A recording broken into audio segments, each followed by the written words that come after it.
복음을 전함에 있어서 이 자유를 강조를 많이 했습니다. 자유, 무엇으로부터의 자유일까요? 하나님의 율법의 진노와 저주, 그 율법의 형벌, 그 죄책, 이런 것에서부터의 자유입니다. 우리는 율법 아래에서는 모두가 다 영적으로는 죽은 자들, 사망 가운데 있는 자들이었죠. 그래서 죄의 종노릇하면서도 또 영적으로는 사망의 상태 가운데 있었습니다.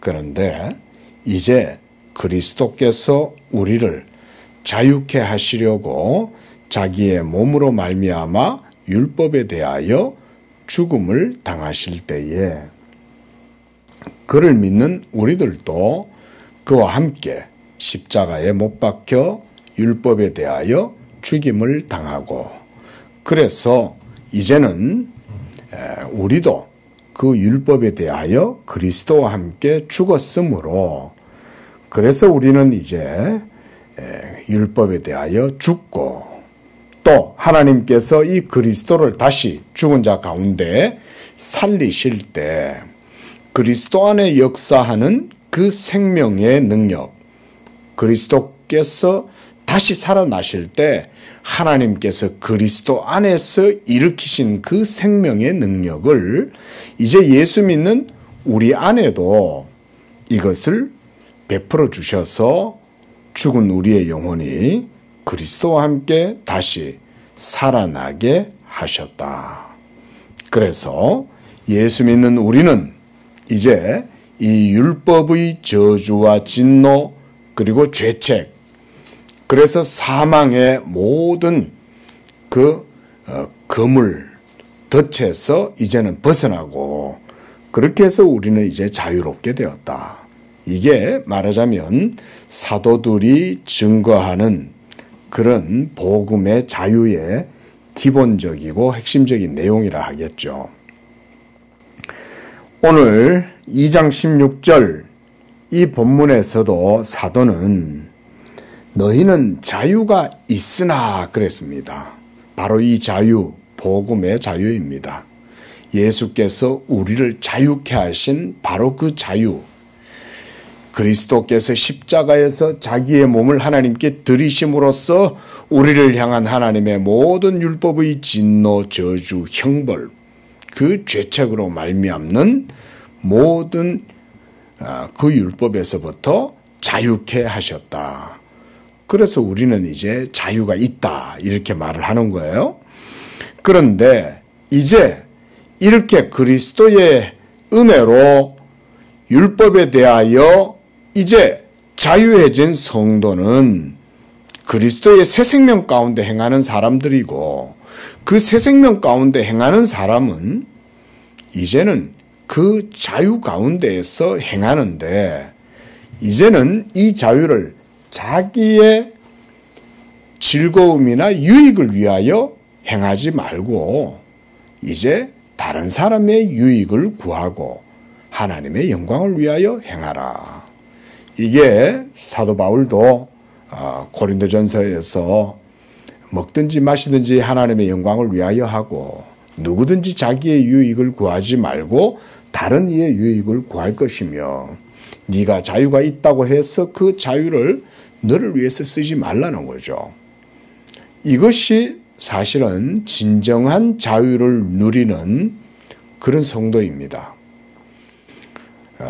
그러니까 믿음이 아직은 어리고 초보적이고 아직 깊이 없는 그런 신앙이면, 당신은 이제 자유케 되었습니다 라는 말을 들으면 그 사람은 아, 그렇구나, 내가 자유롭게 됐구나, 더 이상 율법이 나를 정죄하지 못하고 내가 율법에 얽매이지 않는구나, 요 정도까지 생각하는 사람은 신앙의 초보예요.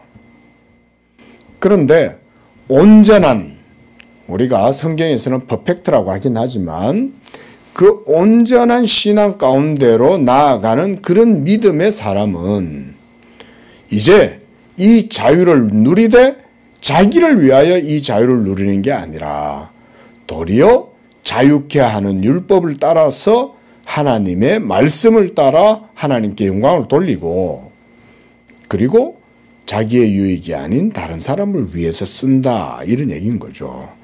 오늘 본문 2장 베드로전서 2장 16절 말씀도 바로 그런 취지에서 하는 말씀이에요. 너희에게 이 자유가 있지만 너희가 이 영적 자유를 자신의 악을 가리는 데 사용하지 말고 하나님의 종과 같이 하라. 여기에서 하나님의 종이란 하나님의 의의 법을 따라서 하나님을 섬기는 사람 이런 말이에요. 그러니까 여기서 종이란 의의 종을 말하는 겁니다. 율법 아래에서 하나님을 두려워하는 종의 영이 아니고 이 사람은 자녀의 영을 가졌지만 의의 종이 되어서 하나님을 섬기는 그런 하나님의 사람, 이 사람을 이제 하나님의 종이다 이렇게 말을 하는 거예요. 이게 바로 예수 믿음으로 말미암는 복음의 자유를 누리는 사람의 그런 삶입니다. 자, 이제 우리 기독교 강요의 내용을 한번 살펴보면서 공부를 하도록 하겠습니다. 자, 오늘 543쪽 기독교 강요 3권 19장 9절의 내용입니다. 자, 중립적인 것. 우리가 지난주에 아디아포로이라고 봤습니다. 그렇죠? 아디아포로이. 중립적인 것 역시 이것도 하나님의 선물이므로 그의 뜻과 섭리를 쫓아서 사용해야 된다. 그러니까 중요하지 않은 비본질적인 그런 일들, 그러니까 이렇게 해도 되고 저렇게 해도 되고, 그렇지만 이런 것들도 모두가 다 하나님에게서 주어지는 선물인 거죠. 그죠? 모든 창조 세계, 우리가 하나님께서 만드신 모든 만물이 선함에 그러잖아요. 사도 바울도. 하나님께서 만드신 모든 창조 세계 가운데 있는 모든 것은 다 선한 거예요.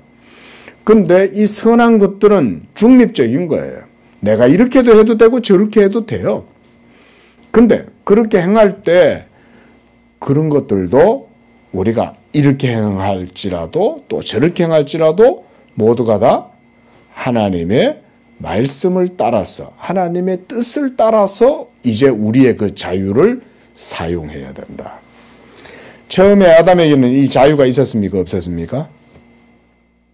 처음에 아담에게는 그러니까 타락하지 않은, 범죄하지 않은 무흠한 그 아담의 영적 상태는 자유의 능력을 갖고 있었습니다. 여러분 이 자유에 대해서 나중에 한번 기회가 되면 제가 여러분들께 이 윤리적인 문제를 윤리적 시각으로 좀 말씀을 드리려고 그래요. 여러분 자유라는 것은 대단한 겁니다. 그리고 인간 영혼의 능력이 어디에서 드러나냐면 자유에서 드러나는 거예요. 자, 자유롭지 못한 새는 그물에 걸린 거예요.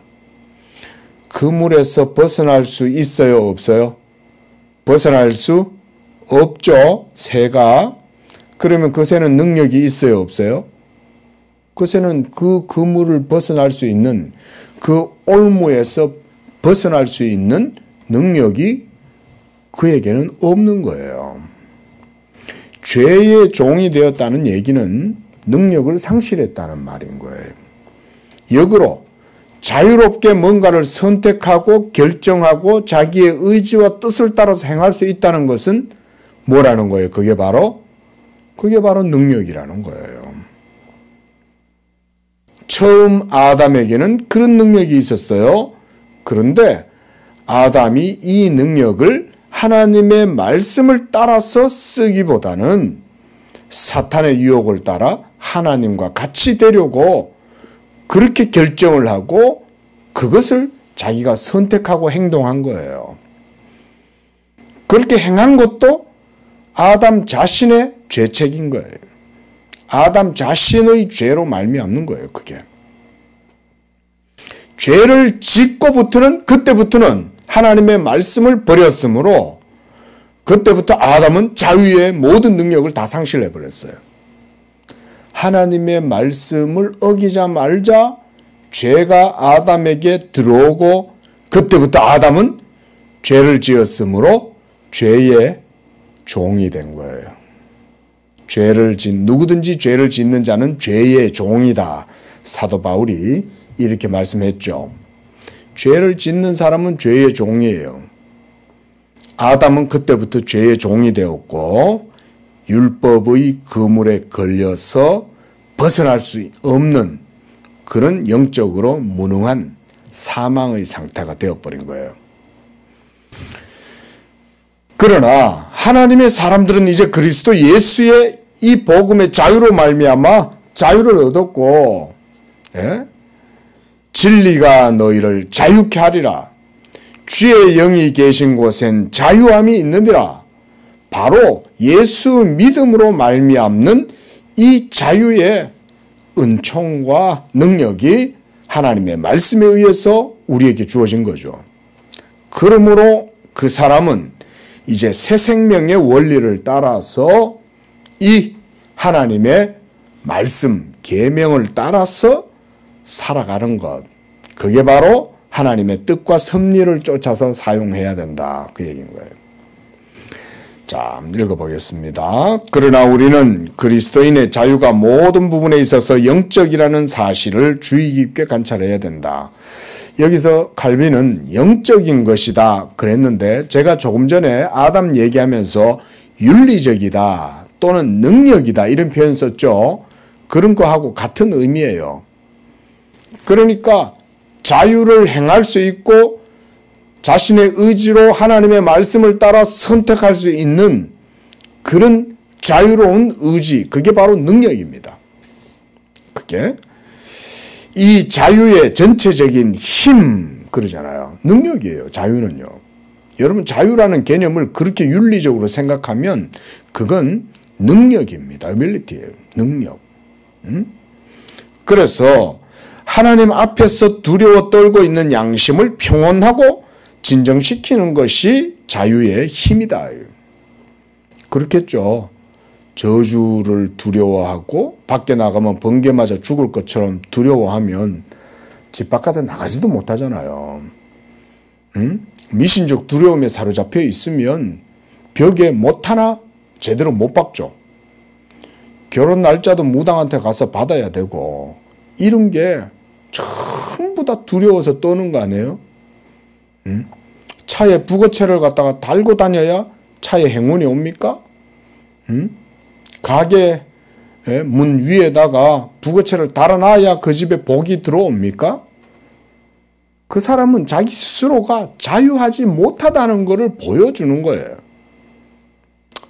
우리 성도님들 혹시 이 세상 가운데에서 생업에 종사하시다가 믿지 않는 분들과 거래를 하실 때 미신적인 것을 좋아하거나 따르는 사람이 있으면요, 비교적 멀리 관계를 멀리 하세요. 너무 가까이 하지 마세요. 그 사람들은 기본적으로 자유의 능력이 없습니다. 그 말인즉 윤리적 능력도 없다는 얘기인 거예요. 윤리적 능력이 없기 때문에 아주 중요한 사안을 결정함에 있어 같이 뭔가 더불어서 동업을 하거나 협업을 해야 될 때는 그런 분들과는 웬만하면 하지 마세요. 미신을 쫓기 때문이 아니라 미신을 쫓는 사람은 영적 자유, 윤리적 자유가 없기 때문에 그래요.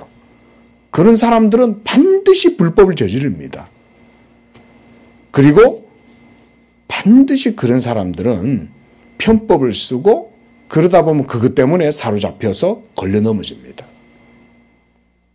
그러니까 항상 조심해야 돼요.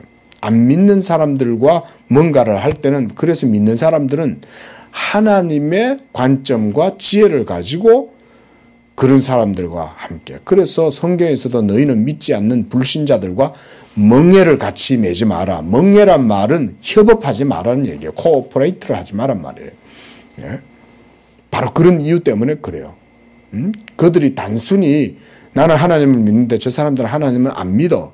그러니 함께하면 안 돼. 이런 게 아니에요. 그런 게 아니라 그들의 사상이나 가치관, 윤리관은 불완전하고 그것 때문에 반드시 무슨 문제를 일으키게 돼 있어요. 그러면 협업하는 사람의 피해를 당할 수 있죠. 그런 것 때문에 그래요. 그 양심의 자유라는 것은 굉장한 능력입니다, 여러분. 이 능력은 예수 믿는 사람만이 가질 수 있어요. 그 피가 마음속에 큰 증거됩니다. 죄에서 자유를 얻게 함은 전부 다 성경은 이 복음의 자유에 대해서 얘기하죠. 예수의 피로서 예수 십자가에 흘린 피로서 이 모든 것들이 다 복음의 은혜, 예수 믿음 가운데에서 누리는 복음의 자유예요. 보혈의 은혜. 그 보혈의 확신이 내 마음속에 양심을 평온하게 하고 자유함에 대한 확신을 주는 거예요. 그 피가 마음속에 큰 증거됩니다. 어떤 증거일까요? 그 찬양 가사를 누가 지었는지 참 정말 하나님의 은혜 안에 있는 사람이 지은 거예요. 큰 증거. 무슨 증거입니까? 예수께서 2000년 전 십자가에서 흘리신 그 피는 바로 내 죄를 위한 피다. 너희 죄 흉악하나 눈과 같이 되겠네. 내 죄가 비록 주홍같이 붉을지라도 흰 양털처럼 깨끗하게, 흰 눈처럼 정결하게 내 양심을 깨끗하게 하는 그 예수님의 보혈의 증거. 이거 가지고 있는 사람은 양심이 평온한 거예요. 사람들은 죄사함에 관하여 불안에 떨고 염려하고 육체의 악들로 더럽혀진 자기들의 행위가 하나님을 기쁘게 할 수 있을지 걱정하고, 그래서 중립적인 것들, 비본질적인 것들을 사용하는 데 있어서도 아주 힘들어한다. 이거 내가 해도 되나? 예? 이거 지난주에도 봤죠. 지난주에 바로 거기 8절에도 보면 이런 양심의 두려움을 가지고 사는 사람들은 지푸라기 하나도 삐뚤어져 있으면 그것도 못 바른다 이건 거예요. 왜 삐뚤어져?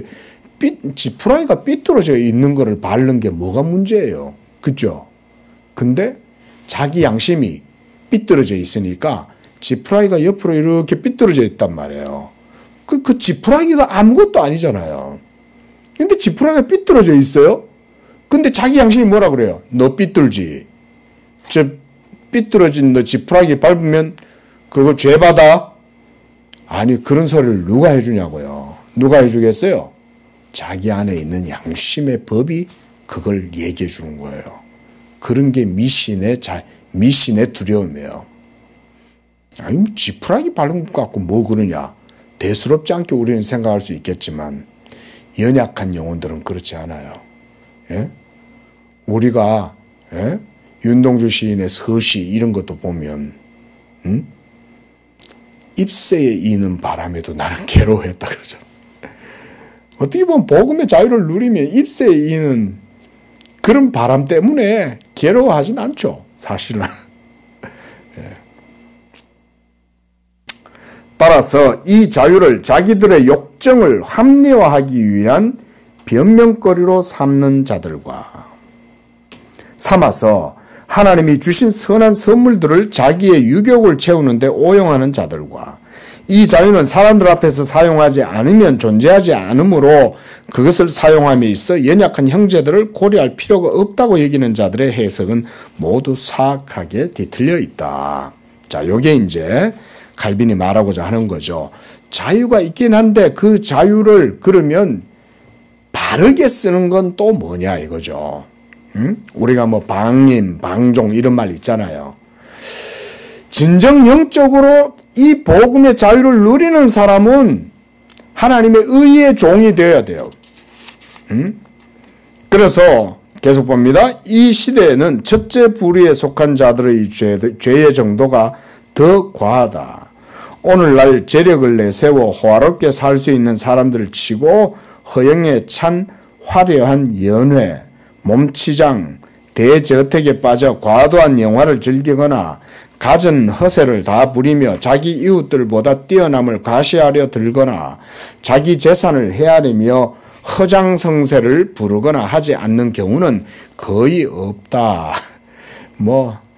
칼빈의 당시 이게 이제 1559년도 판이니까 그 16세기 당시에도 맨날 그때 사람들도 돈 많으면 사치하고 오늘날 강남의 부유한 대저택으로 살아가는 사람들 다 그러고 사는 거 아니에요? 돈 있으면.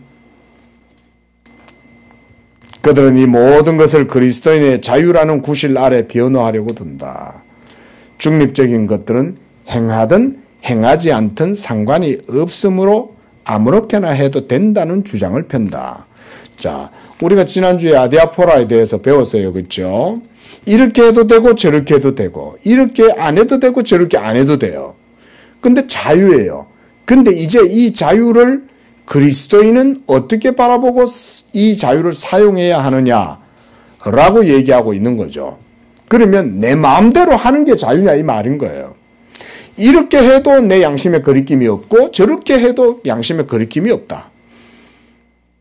그런 얘기를 하는 게 아니라는 거죠. 그러나 그의 중심은 하나님의 말씀과 뜻에 포커스가 맞춰져 있고 그래서 이렇게 행하든 저렇게 행하든 모두가 다 하나님의 영광을 위하여 하는 것이 그게 진짜 자유다 이거예요. 그래서 먹든지 마시든지 무엇을 하든지 하나님의 영광을 위하여 하라 그러잖아요. 또 하나님의 영광을 위하여 한다면 그 사람은 자신의 자유를 가지고 연약한 양심이 연약한 형제를 무시하거나 또는 그들 앞에서 자기의 자유를 함부로 사용함으로써 그 연약한 양심의 형제를 실족하도록 하겠습니까? 그렇지 않겠죠. 도리어 그 자유를 가지고 자기는 해도 되지만 하지 않을 자유를 선택할 수 있는 거죠. 그렇죠? 바로 이런 게 능력이죠. 선택할 수 있잖아요. 내가 그거 돼지고기 막 먹을 수 있어. 제사상에 올린 음식 막 먹을 수 있어. 그런데 나하고 같이 있는 이 연약한 믿음의 형제는 이 제사상에 올렸던 이 고기를 먹는 것이 이 사람은 지금 양심이 두려워해. 그러면 내가 이 사람을 배려해 줄 수 있죠. 나는 제사상에 올려진 고기를 아무렇게나 먹어도 아무 상관이 없는데 이 연약한 믿음의 형제는 자칫 내가 그걸 먹으면 이 형제가 믿음이 상처를 받고 더 깊은 불신 가운데 빠질 수 있고 의심할 수 있으니까. 그러니까 내가 내 자유를 포기하는 거예요. 절제하는 거예요. 왜? 하나님의 영광을 위해서. 그렇죠?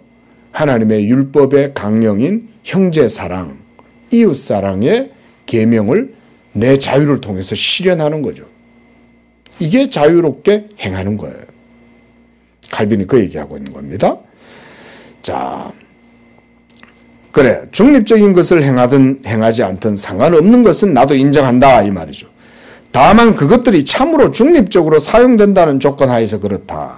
중립적인 것들 하나하나는 그 자체로는 합법적이지만 과도한 탐욕으로 추구될 때, 교만한 게 자랑거리가 될 때, 사치스럽게 낭비가 될 때에는 이런 죄악들로 인해 중립적인 것들도 더럽혀진다는 거죠. 맞잖아요.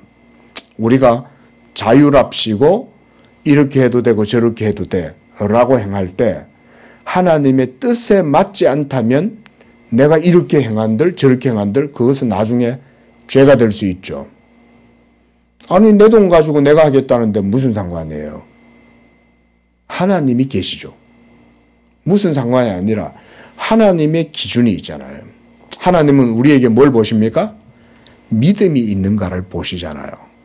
네가 자유가 있는데 예수를 믿는다면서 그 복음의 자유를 누린다고 하면서 하나님의 뜻과는 상관없이 이렇게도 행하고 저렇게도 행해? 그런데 네 믿음은 어디 있어? 하나님이 이렇게 말씀하실 거 아니에요. 하나님께 대한 믿음이 있다면 이렇게 행할 수도 있지만 행할 때 하나님을 생각하면서 행하는 거죠. 그러면 과도한 탐욕을 따라서 자기를 정당화하고 유욕을 채우기 위해서 행치는 않겠죠. 그렇죠? 결국 기준은 누굴까요?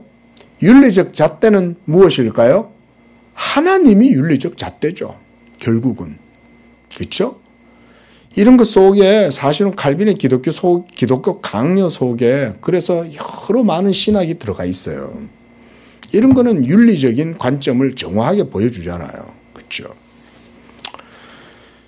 자, 그 다음 문장입니다. 바울의 다음 말씀은 중립적인 것들이 무엇인지 잘 식별할 수 있게 한다. 자, 디도서 1장 15절. 깨끗한 자들에게는 모든 것이 깨끗하나 더럽고 믿지 아니하는 자들에게는 아무것도 깨끗한 것이 없고 오직 그들의 마음과 양심이 더럽다. 자, 깨끗한 자, 이 사람들은 예수를 믿고 성령으로 거듭나고 죄사함을 받아 의롭게 된 자들, 이 사람들이 깨끗한 자들이에요. 여기서 말하는 깨끗한 자들이란 믿음의 사람을 말하는 겁니다. 복음의 사람. 그런데 더럽고 믿지 아니하는 자들, 이들에게는 아무것도 깨끗한 게 없어요. 모든 게 다 의심스럽고 모든 게 다 부정해 보이고 이래요. 왜 그럴까요? 우리가 먼 눈에는 뭐만 보인다 이런 말 있잖아요. 그죠? 그 얘기예요. 이게. 이 믿지 않는 자의 마음과 양심으로 모든 세상을 바라보면 모든 세상이 다 더러워 보이는 거예요. 악해 보이는 거예요. 부정해 보이는 거죠. 사실은 자기가 부정한데 세상이 부정하다고 생각하는 거예요. 자기 눈이 그러니까. 자, 그래서 왜 위로를 받고 배부르고 지금 웃고 그래서 상하상에 눕고 전토에 전토를 더하고 수군과 비파와 소고와 포도주를 갖춘 부자가 비난을 받는가? 확실히 상아와 금과 제사는 하나님이 지으신 선한 피조물로 사람들이 사용하게끔 허용되었고 실로 하나님의 섭리로 그렇게 정해졌다. 상아, 금 침대 써도 되죠. 그거 뭐 하나님이 다 창조하신 세계의 것인데 그러나 그런 것들 속에서도 우리는 하나님의 뜻을 생각해야 되겠죠. 진짜 자유가 있다면 상하궁에서 황금 침대 위에서 잠을 자는 것으로 그 양심이 평안해질까요? 이런 거 생각해 보라는 거죠. 그렇죠? 자, 그러므로 웃고 배부르고 오래된 것이나 조상들에게 속한 재물에 새로운 소유를 더하거나 음악 합주를 즐기거나 포도주를 마시는 것이 도대체 우리에게 금지된 적이 없다. 뭐 예를 들어서 오늘날도 포도주를 먹는 것 그것 때문에 무슨 뭐 자유에 걸리겠냐 라고 말할 수 있죠. 우리가 진정 그러하다. 그러나 풍성하게 채워진 곳에서 환락에 빠져 뒹굴고 그것을 탐닉하고 정신과 영혼이 현재의 쾌락에 취해서 항상 새로운 것을 찾아 헐떡이는 것은 하나님의 선물들을 어떻게 해요? 합법적으로 사용하는 것에서 너무나 멀리 떨어져 있다. 그러니까 예를 들어서 이게 청교도 정신이 이런 데서 나오는 거예요. 청교도인들이 퓨리탄들이 생업에 종사할 때 아주 열심히 최선을 다해서 하잖아요. 프로테스탄트 이 자본주의 정신과 프로테스탄트 윤리라는 이런 이제 책을 보면 이 퓨리탄들이 무엇을 행하든지 어떤 관점으로 하냐면 하나님의 영광을 위하여 하는 거예요. 돈을 버는 것 이거는 자유예요. 자유. 그래서 부의 축적도 이것은 하나님의 선물이에요. 그러나 부를 축적한 다음 이 축적된 부를 어떻게 쓸 것이냐 라고 하는 윤리적인 문제에 있어서는 기준이 하나님께 있는 거예요. 자기들의 자유에 있는 게 아니라 이거 내 돈이니 뭐 내가 마음대로 쓰지 뭐 이게 아니에요. 하나님의 뜻과 하나님의 가치, 믿음의 가치관을 따라가지고 그런 재물도 쓰는 거죠. 그런 게 퓨리탄들의 정신이었어요. 그래서 이 사람들은 청렴, 그 다음에 절제하고 그렇게 해서 생활도 아주 검소하게 하고 이런 게 퓨리탄들의 윤리예요. 돈 많이 벌어요, 퓨리탄들. 근데 돈을 번다고 해서 자기를 위하여 안 써요. 오늘날 자본주의에 길들여져 있는 현대의 그리스도인들이 퓨리탄들의 이런 신앙의 맥락을 이해를 해야 돼요. 그리고 그들은 어찌하여 검소하게 살았냐. 많은 재물을 가지고 있음에도 그들은 그렇게 돈이 없어서 그렇게 막 남루하게 옷 입고 다니고 그러지 않았어요. 그 사람들은. 물론 오늘날의 상황에 청교도들의 그런 사고방식이나 삶의 정황을 그대로 우리에게 적용해라 이런 말은 아니에요.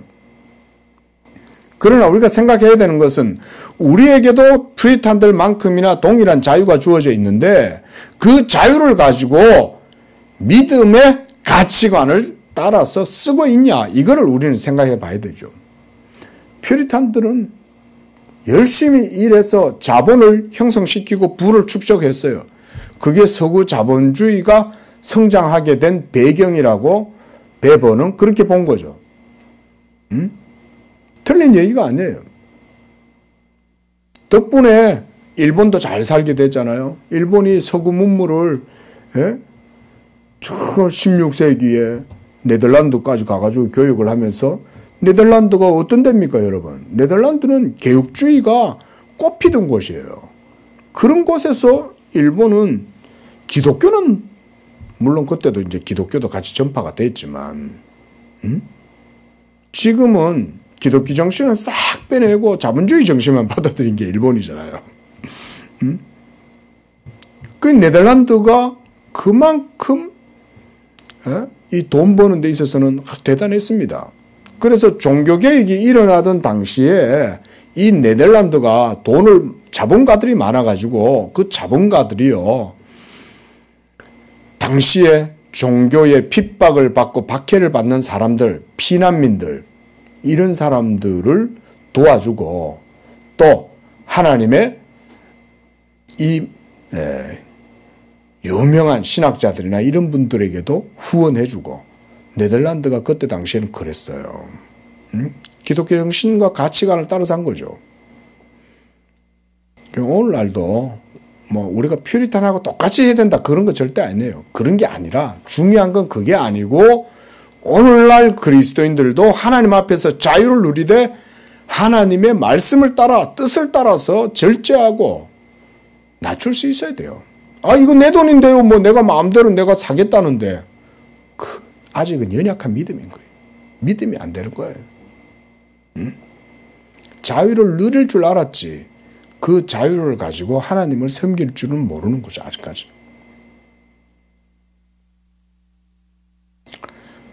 자, 제일 밑에 문도 한번 봅시다. 그러므로 무절제한 욕정을 버리고 과도한 낭비를 버리고 헛됨과 교만함을 버리고 순수한 양심으로 하나님의 선물들을 깨끗하게 사용하도록 하자. 참 좋은 말이다. 그렇죠? 예?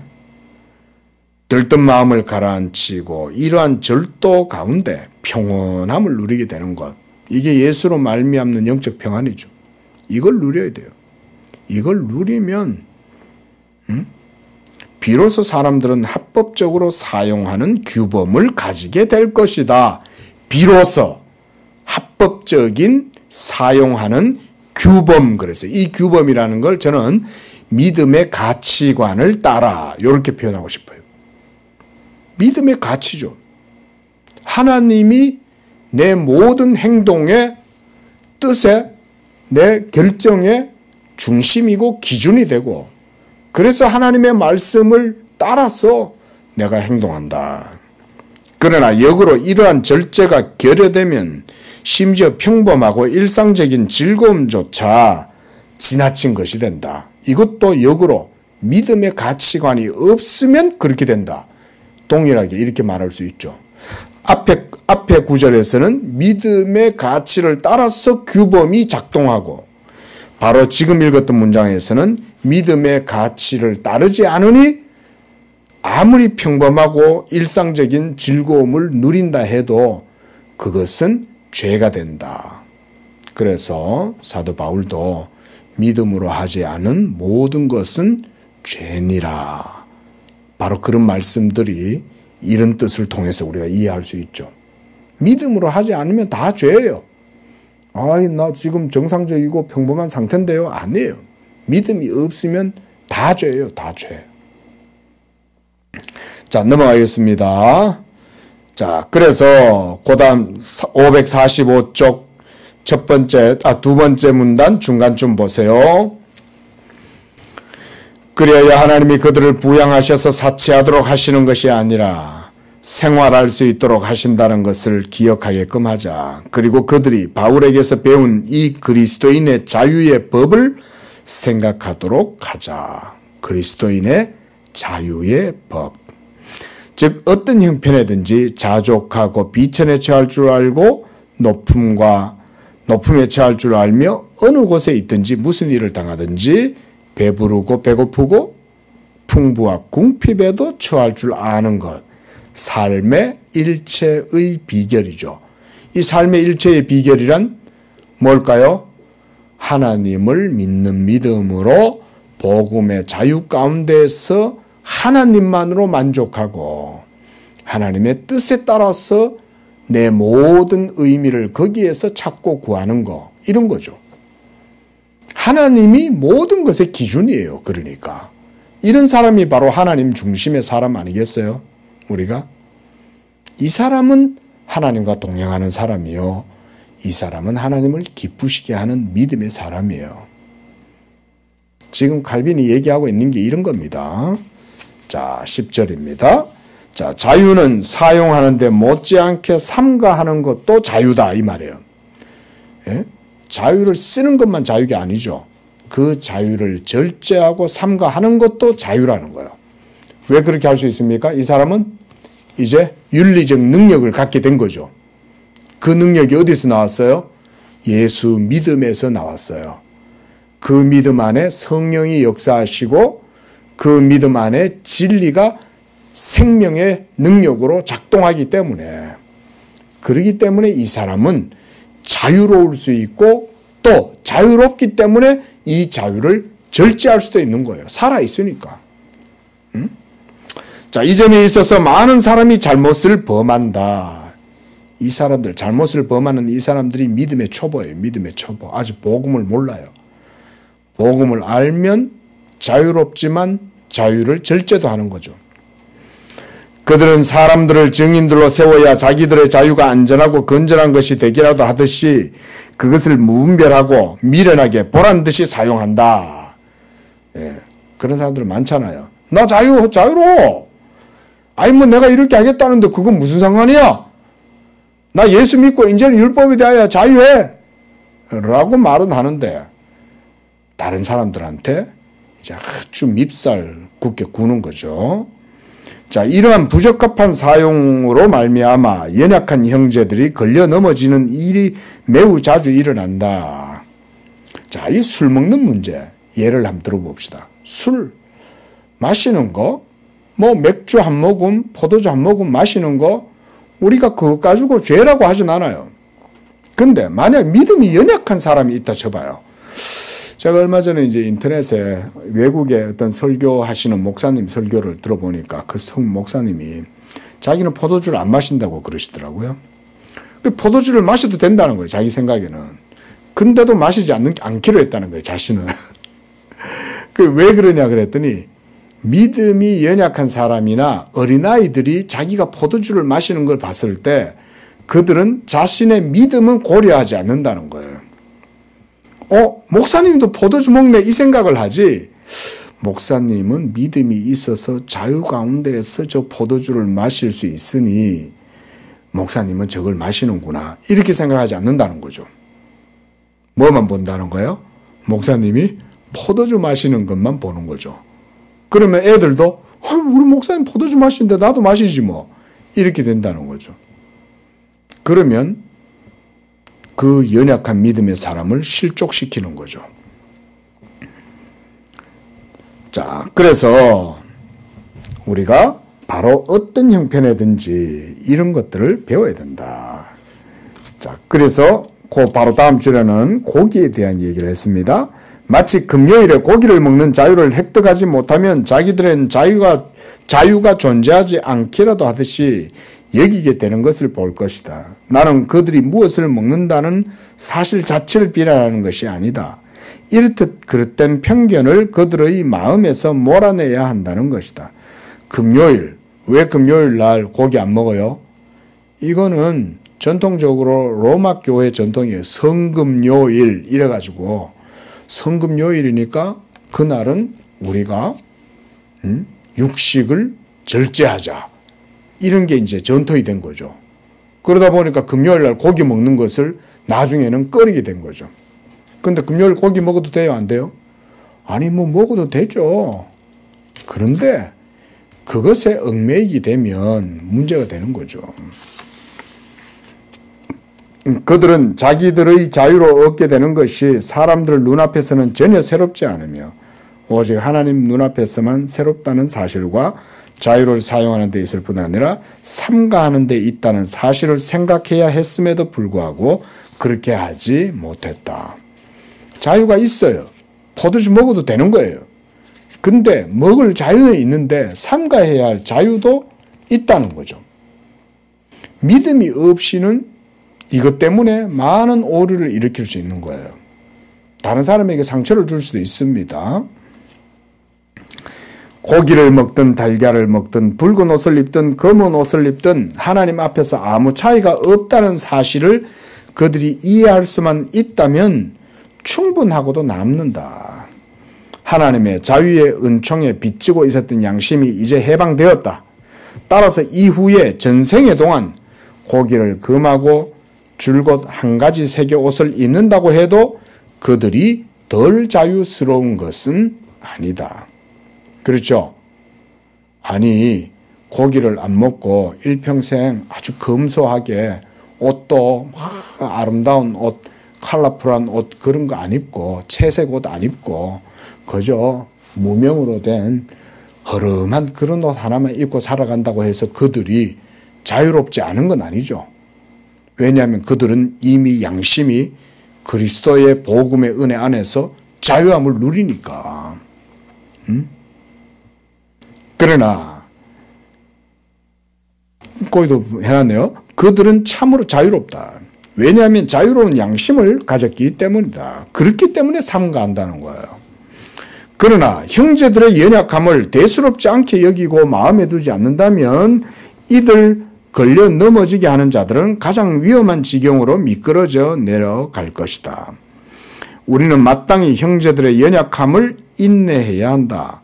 그리하여 함부로 그들을 걸려 넘어지게 하는 것이 되지 않도록 해야 한다. 그러나 우리의 자유가 사람들 앞에서 선포되는 것이 때로 중요하다. 나는 이를 인정한다. 그러나 우리는 하나님이 우리에게 맡겨주신 연약한 자들을 돌보는 그토록 대단한 일을 포기하는 일이 없도록 최대한의 주의를 다하는 가운데 기준을 벗어나지 않고 잘 지켜가야 한다. 여기서 기준 얘기하죠. 자, 이 기준이 뭐라고 그랬죠?